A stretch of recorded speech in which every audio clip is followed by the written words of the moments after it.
On Saturday, as ever, you spoke honestly. Can you just put Rovers' currently position into perspective? Yeah, massively disappointing. You know, third from bottom, and yet, you know, again, it's all ifs and buts. It's a massive word in all sorts of sport, isn't it? If had we won on Saturday, we'd probably gone up 4 or 5 places, and people would have been smiling and a lot happier. And that makes the difference. You see, it's those, it's them little bits and pieces that make a big difference, and that's why it's frustrating that, you know, you're asking me that and saying, yep, it's disappointing, we've done 20 games now, and it doesn't lie, you know, so after 20 games we haven't deserved to be any higher than we are now.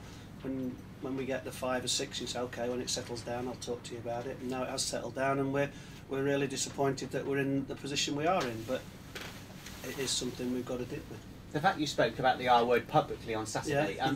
do you think that might, might give say relegation? It's not a problem. We're all grown people. Will it give the players a wake-up call, or were they already aware of it before you talked about it on Saturday? Well, we're all aware of it, aren't we? But you just don't spend time going into that and saying if this, if that. But I did it Saturday because 20 games is enough to be, like we said, that we're in the position after 20 games because that's where we deserve to be. We don't deserve to be any higher, and we didn't deserve to win on Saturday because we didn't shoot the attempts in at goal and work the goalkeeper enough, or even put the ball in the back of the net enough time. So it doesn't lie, and I've been around it long enough not to try and fool you or anybody else, because football supporters are pretty clever people, they know as well.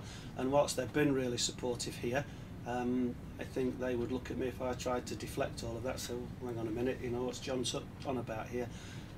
I'll tell them what I see and what I think, and I've tried to do that with you guys, and at the moment it's not good enough. We've told the players that, and if in the next 20 games we don't improve, then that relegation becomes a reality that you've got to cope with. Let's cope with it now, that's my point.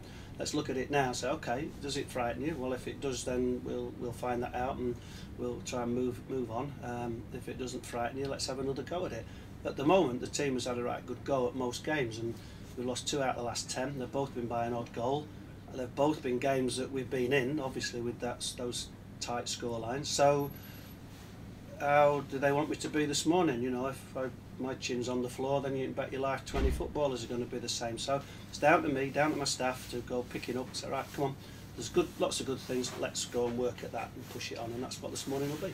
Is the situation more positive now than it was when you walked into the club 12 months ago? It depends how you want to look at it. If you want to look at the league position, you'd say no, not really, because we were in this position before and then we improved and picked up on it. If you want to look at the squad, you'd say yes, because I didn't have a squad when I came in last time, so we had to rebuild and put that together.